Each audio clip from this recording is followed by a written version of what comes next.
Good day to everyone, wherever you are in the world. It's Tuesday, so that means it must be Author's Corner. And as you're aware, we do one on one interviews. And I like to bring on some special guests.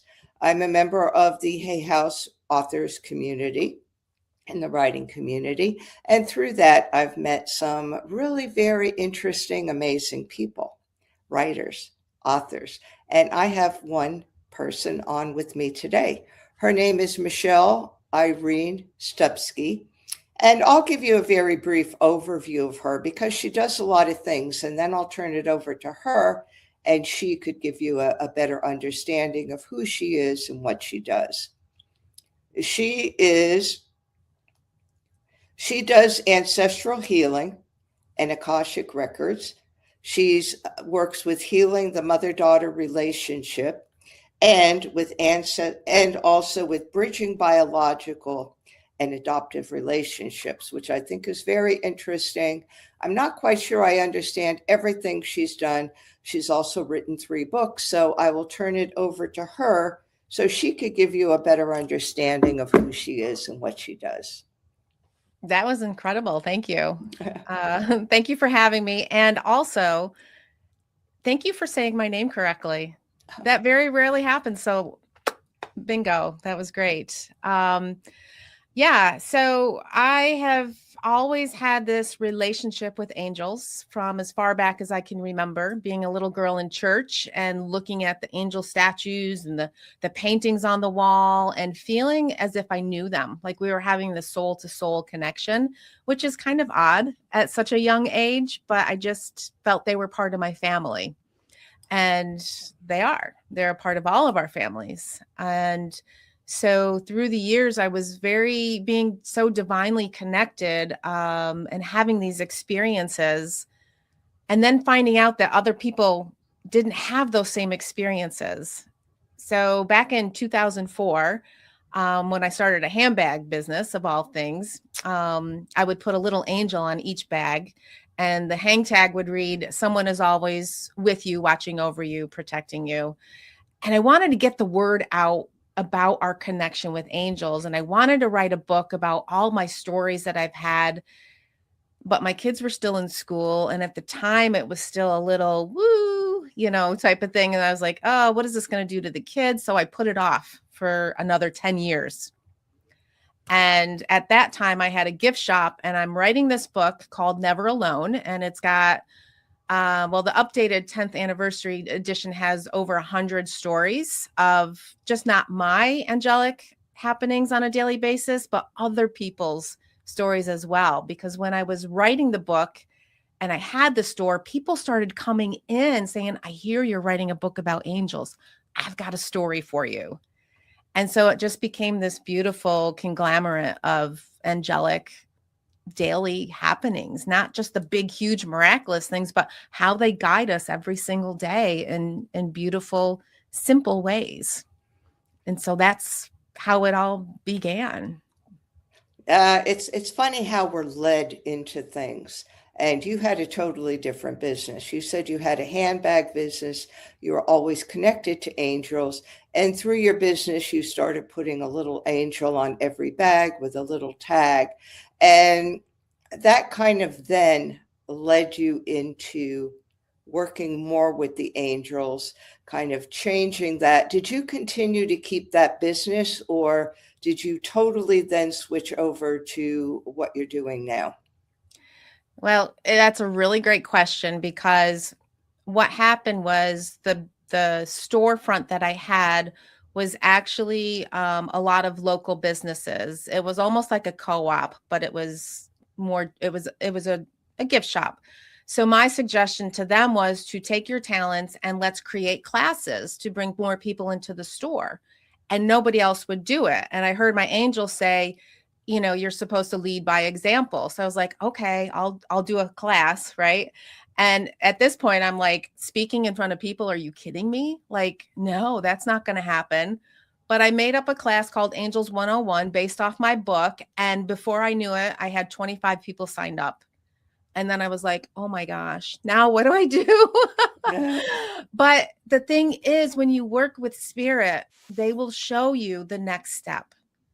They won't show you the end result, the bigger project, but they'll show you step by step. And if you follow those steps, that will lead you to the next. And so I think it was 5 years later, my business had grown so much that I decided to step aside from the gift shop, no longer making the handbags, just really focusing on coaching and writing um, the messages that were coming through. I mean, all my books are channeled messages on what I've learned and experienced, and then just to share it with whoever's out there that wants to listen and learn. Yeah, I think you're right.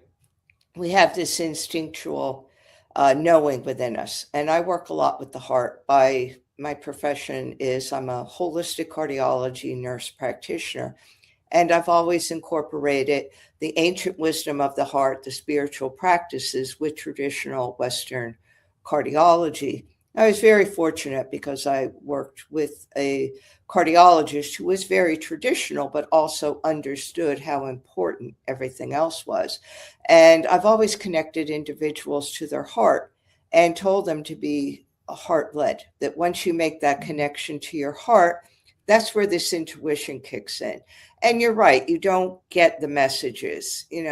For people, I know sometimes, I've heard somebody say, oh, the angel or whoever they channel spoke to me and said this. Well, they don't speak to you just like your heart doesn't speak to you in a conversation like we're having here. They speak to you through emotions, through thoughts, through feelings. It's a different way, and you need to be astute and connected to yourself to be able to pick that up. So I think that's always been a piece that's been kind of missing, especially with the intuition part, that we kind of look at it as, okay, if I sit down and close my eyes, I'm supposed to get a message. Well, you may, but a lot of times that message is just your ego. It's what you want to happen. And when you really get into your intuition, and that guidance is where you follow those breadcrumbs, and it may lead you in a direction. You may not know where you're going, and Right. that's okay. And I find that so fascinating, I do just too. so fascinating, because for years in my cardiology practice, I was doing the wisdom of the heart, but I never thought of it like that. I Right. thought of it as just a part of how I should care for my patients in cardiology, to give them this broad perspective. And, you just don't know. And then over the years, as you grow, you realize, hey, there's something more here that could even go out further than what's being done here.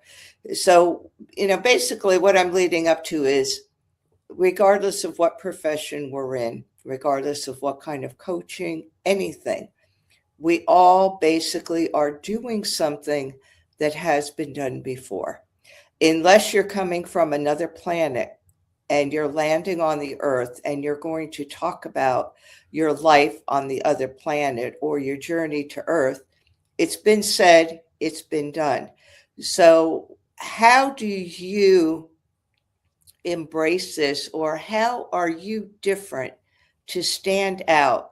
What's your secret sauce that separates you from others in your field? Boy, that's a loaded question. Uh, and I totally agree with you. When I first heard that, listen, you're not writing something new, you're writing it in your voice from your perspective. Whew, did that take off the pressure for writing, right? Because there is a pressure out there as an artist, as a creator, and that's what we're doing. We're creating a space for people to come and feel heard, seen, held, supported, whatever that might be. And what makes me stand out is, without sounding egotistical, is it's me, right? Like, it's my connection with you, it's my story, and we all have different stories, but we're all trying to get to the same space. And so you might relate to my story where the next person is going, yeah, don't quite get it, and that's okay. You've got to find those people that you feel as if you fit in, which is really one of the things that my current book that I'm writing, that the title and cover have not yet been revealed, but that has a lot to do with the whole fitting in and belonging, and where do we find that space. So, Right. for me, I work with angels. I work with divine angelic guidance, and some people don't get the angel thing. And again, that's okay. But the angels, what they do, when you begin to recognize the signs and the breadcrumbs that they are laying in your path for you to discover. And, we all hear or see 1111 or 444, and we all get the signs. But the thing is, what are you doing with the signs? Is it just like, oh, hey, there's a sign, great, No, we go further. We take that sign, we go, okay, what are they showing me? What are they telling me? Where are they leading me? And that's what our angels' love does for us. Our angels' love brings us to a greater love for ourselves. It brings us to the heart center in a beautiful way. And then we go deeper into the soul, right? Our soul is centered around the heart. And there's a space inside of us where I always go like this because that's where the heart center is. But there's this little light, this little spark of light that we were created in the eyes of our creator. We were created with that light. The creator created the angels with that same light. So we are not only created in the image of divine source or God, if that's the terminology that you use. For me, it is. But the angels were created in his image as well. And so there's this beautiful divine light connection between divine source, angels, and our soul. And when we recognize that connection, everything just expands and life is more colorful and everything around us is now beautiful. That things we didn't notice before, smells, sounds, tastes, everything just magnifies, including your purpose in life. And so, it's really about relatability. Do you relate to what my message is? Do you relate to the way I present it? I might be too much for somebody. I might not be enough for somebody else. And that took me a long time to recognize and realize. But for me, and my new book that I'm writing, it's a teaching memoir, but it's about my adoption story because I am adopted and I found my birth mom who happened to live less than a mile away from me for 25 years. And I had never met her, never knew her. And those were all divinely guided. I found her through those breadcrumbs. I couldn't have done that without Spirit's help. I couldn't have created the life that I have right now without Spirit's help. Yeah. And when we recognize that, we can do anything. Yeah, I agree with you. And you brought up something that I think is important for anyone who's an author, anybody who wants to write, is you can't write for everybody. Mm-hmm. And I think that that's often a mistake, that somebody will sit down and say that you're even looking for a publisher. So you'll sit down, you'll write a book, you'll gear it towards what that particular publisher, that particular group organization wants. And then what you find out is that it's not for everybody. So you have to find your own tribe. And that's the group of people that's really going to resonate with what you say. For me, it was difficult because I was in traditional medicine, traditional cardiology. And when I started it, there was really no room for the divine at all, right. At all. I know a lot of people thought I was absolutely crazy. A lot of times I would just talk to my patients privately about things and things to do to help them. I originally started out in cardiac surgery and then went into cardiology general. And I would talk to patients about, what to do We would play music in the OR. There were certain things that we did, and some people were very interested in it and other people were not interested in it. I had patients that, don't talk to me about that. I don't, you're crazy, or Mm. go get the surgeon. So you Mm-hmm. learn then after a while to adapt yourself also, that you're not out there for everybody. And Right. there's no reason that everybody has to hear your message. For some, it'll resonate, for some, it won't. So finding your tribe and finding your writing style and writing from your heart is so important. I don't believe that anybody, and I know they do, should write a book for the masses, because it's not going to appeal to everybody. So when you write from your heart.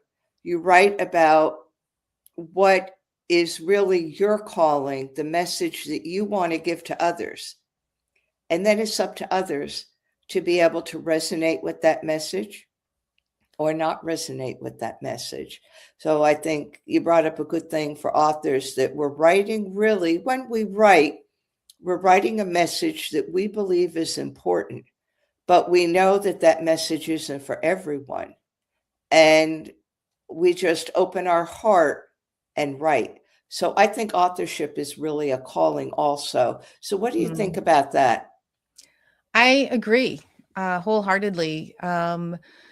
I actually have a course on helping people write their book, but it's not about getting it out to the masses. It's about healing. It's about your healing journey. When we start writing down our stories, something shifts inside of us. And then we start to make this connection that we don't realize we're making, but every single writer, music writer, movie creator, playwriter, we channel a greater source, every single one of us. It's not everything that's coming from our brain, it's coming from our heart and our soul as well. And you mentioned earlier about ancestral healing, and so in my new book I talk about this connection, especially as an adoptee, but a connection between my biological and my adoption family. But we all have these connections with our different families. And my biological grandmother, who I never met, loved to write. And she didn't finish high school, but she took a writing course. And so her penmanship and her ability to write was there. And that's something that carried through in me. My adoptive grandfather actually wrote a memoir, and my father helped him. And my father wanted to write a book, but never ended up doing it. So here's this circle of energy, right, of writers, and I fit into that circle. And so there was this dwelling inside of me that wanted to come out. And here we are. So for me personally, it's a healing journey. And if somebody wants to read my story, bonus. The first book I wrote, I literally wrote in there, if I can change one person's life, my job is done. Yeah. It's Yeah. not about the masses. It's not about the bestseller, New York Times list, which would be amazing.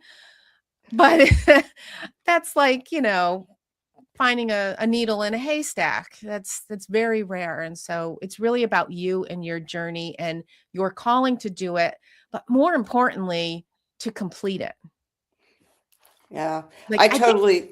Ooh, go there's a on. statistic out there. I'm not really sure. I should have looked it up before we did this, but I talk about this in my writing course. It's like 80% of the people want to write a book, and 10% of the people actually start the book. And then it's like 1 to 2% that actually finish the book. So we're in a 1 to 2 percentile of the world of people that actually completed a book. Dang, that's incredible. That's incredible. The completion is the gift. It really is. Yeah, I think you're absolutely right. And I liked what you said about that connection to a higher source. And it doesn't matter what you call that source. It could be God, it could be a spirit, it could be Universe. whatever, universal energy. But I think, for me, that's one of the main things because that comes from the heart. You Mhm. can't get that from your mind or from the ego. It has to come from your heart. And I think once we recognize that we have that divine connection, it really opens up for us to be able to not only live our best lives, to write from our heart, to really have a purpose in life and to move from our heart. And I think that's so important. I'm working on another book and it's all about personal transformation. And in doing the research, this is going to blow a lot of minds. The most popular genre of books right now is self-help.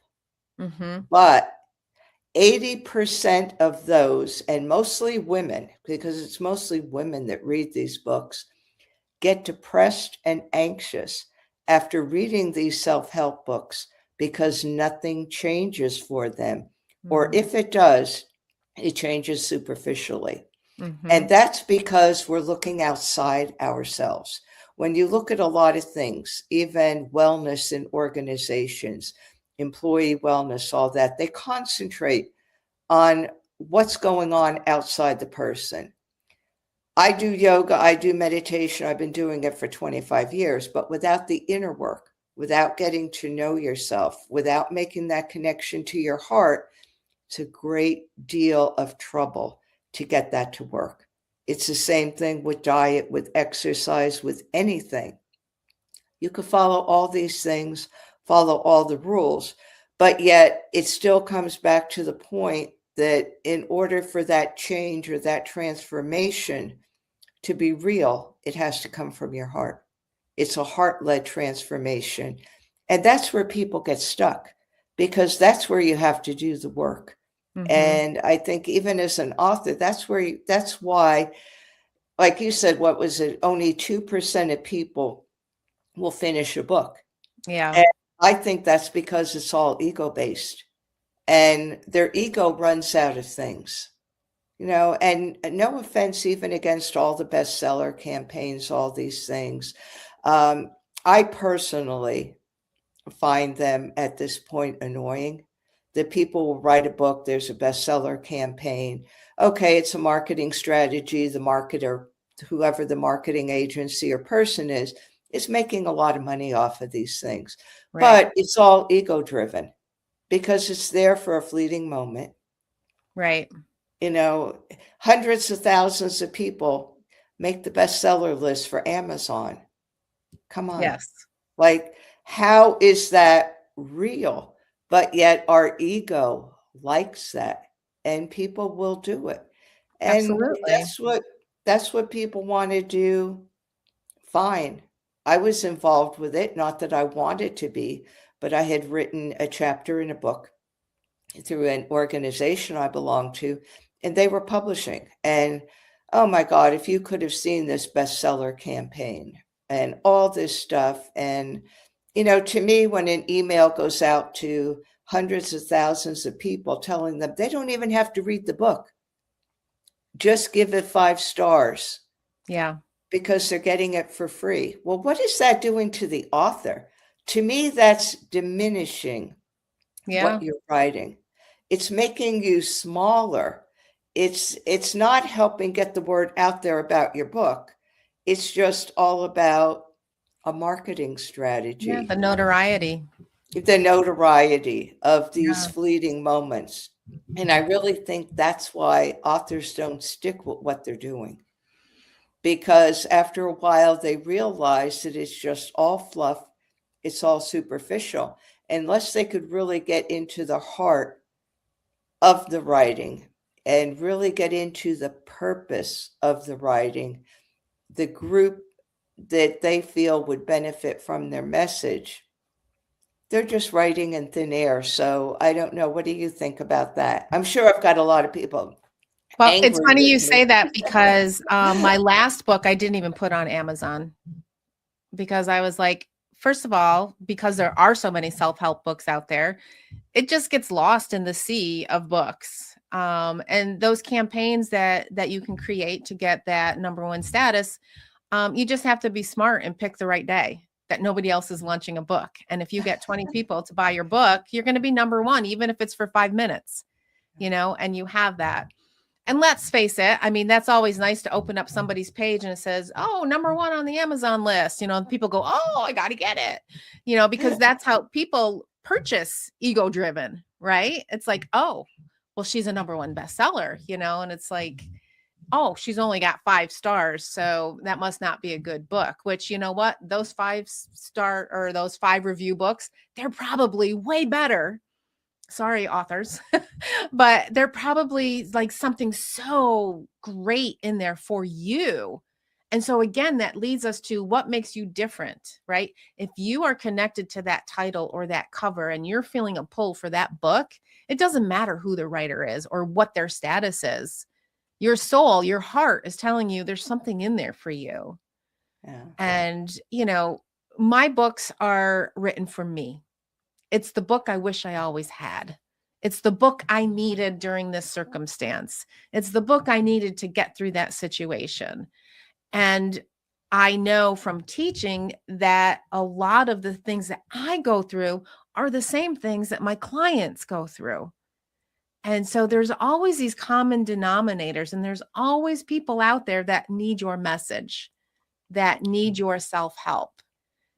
And you said something very important about you read the self-help book and sometimes you feel worse afterwards, or you feel great for a little bit and then you drop. And I would feel that after going to some of these conferences and these retreats. I'd feel great in the moment and I'd get home and I'd be like, now what do I do? What do I do? Like, how do I implement this into my life? That's never taught. It's never really taught how to embrace it through the heart, how to embrace it and live it and embody it. That's the key to transformation. It's not reading another self-help book. It's you have the tools. What tool are you going to use to live every single moment of your day in a better way? Yeah, you're so right. And we have to embody that. And until I fully started to embody, practice what I preach, right? Until I really started to embody that, I was still just kind of doing all the things. And I noticed that with my regimented, spiritual practice of I had to get up every single day and I had to do this and this and this, and I couldn't focus and I couldn't do my day until I did all those things. And I was like, this is creating more anxiety for me than I had before. This isn't right. This isn't what spiritual practice is. That's absolutely, that's what we're taught. That's what we're taught. Yeah, I remember a time when I tried to do everything that was spiritual. I mean, I went to retreats. I love yoga. In fact, still my spiritual master is still Sri Dharma Mitra, who is known as the Rock of Yoga. He's one of the first masters that integrated Eastern yoga and Eastern spirituality and spiritual practices with the Western world. And he's now 85 years old. And he's been my mentor since the year 2000. So going on 26 years now. And it wasn't until I met him that I realized that what I was doing was just, like you said, going to conferences, going to retreats. Oh, this person had a conference on that. This person had this person. Oh, I'm going to go on this yoga retreat to this really beautiful place. Well, like you said, you come home and there's nothing there because they're not teaching you how to stay in that. Mm-hmm. I hate to say this, I'm going to be blunt, but most retreats and most people that do these things, they're making a living out of it, or it's part of how they're making a living. So they want you to come. And yes, they'll give you good information, but I don't think half of the time, a lot of them themselves really know how to incorporate it, because to them, it's a business.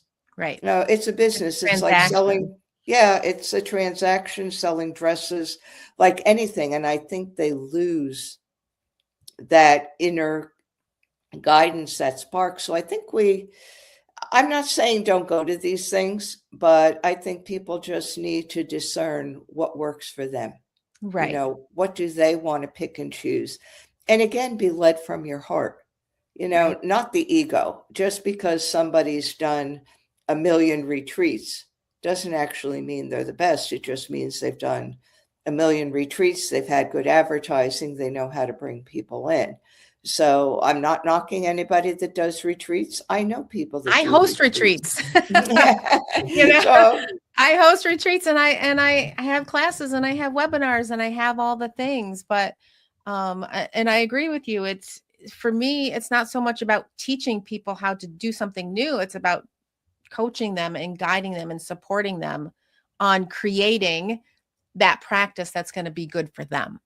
yeah, Give them the tools, and now you decipher what's going to work for you, and what situation is this, and what situation do we need this for, and it just becomes this beautiful dance. It becomes this rhythm of living in a harmonious way, and it's not all like, oh, life is great, but there's a way to find that center, right? We can have chaos over here, and we can be in a meditative state over here as much as we want to be, but until we bring those together and find that peace, we're just going to keep running that same gamut on that hamster wheel.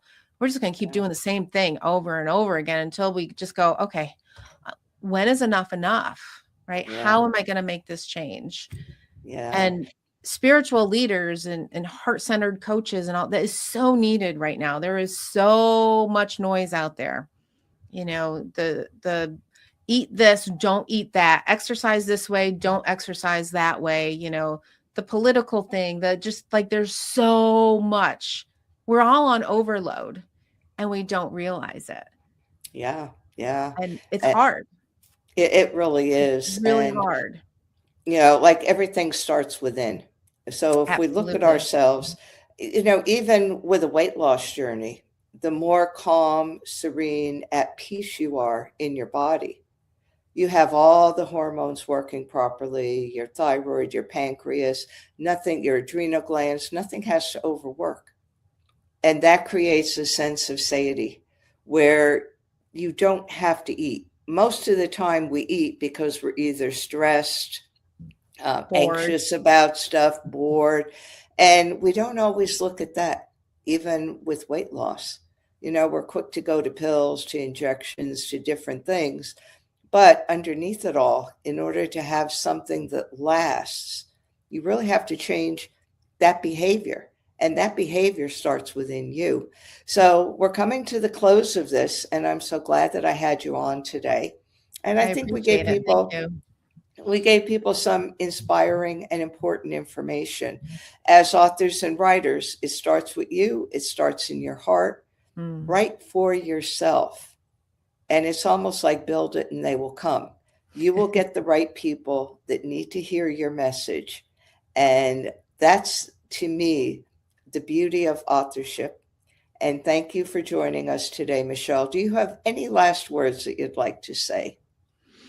Touching on that topic about it all begins within, my new book that's going to be coming out in May. It really is about a sense of belonging. And as a midlife woman, the book is really about midlife rediscovery and understanding that true belonging begins within. And until we make that heart soul connection, we're not going to feel like we fit in anywhere. But once we truly understand who we are at our true essence, we can walk into any room and we can shine bright. So, Right. yeah, find somebody that resonates with you and allow yourself to shine. We're here. We're all here for a purpose. So let's serve that greater good. And that was beautifully said. And with that, I'm going to take us out. Thank you, everyone who joined us today, and those that will be listening to the replay. I hope that you got some valuable information. I hope you got some food for thought. Does this resonate with you? I'm hoping that it resonates with a lot of people, but again, we don't know. That's why we give a lot of information, a lot of inspiration, so that you, the viewer, the subscriber, could pick and choose what resonates with you, and then take it from there. So happy authorship and happy writing, everyone. Thank you for joining us.